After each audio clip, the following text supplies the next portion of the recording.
Alam po ba ninyo na si Yusek Cabral ay nag-text kay Senator Soto?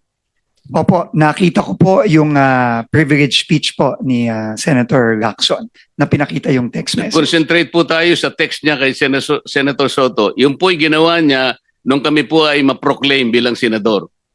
Tinanong po ba niyo siya kung bakit niya ginawa yun? Opo, tinanong ko po siya. In fact, nung una ko pong siyang tinanong, sinabi po niya wala siyang communication kay Senator Soto. Na hindi totoo.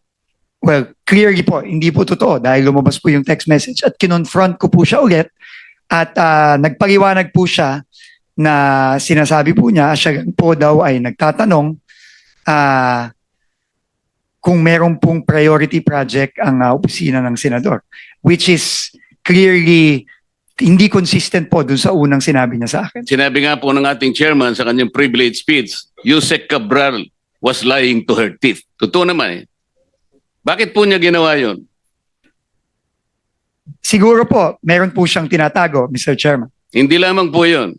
Nagpresenta siya, gusto niya sigurong masiyahan si Senator Soto sa pag-aakala niya noon, Senator Soto kasi is a contender for Senate President. Tinanong niyo ba siya kung si Senator Soto lang ang tinext niya? Sabi niya, sana makita ko yung priority niyo, 500 million for now. Ibig sabihin, may trans pa yun eh. Alam po ba niyo kung meron pa siyang tinext na ibang senador sa ganun ding pamamaraan? Wala na po siyang sinabi sa akin gano'n, Mr. Chairman. Naniwala naman kayo na wala na siyang sinabi? Siguro ho, mahirap pong maniwala kung yung una ko Dapat parang sana tanong. po bago niyo inallow siya na mag-resign,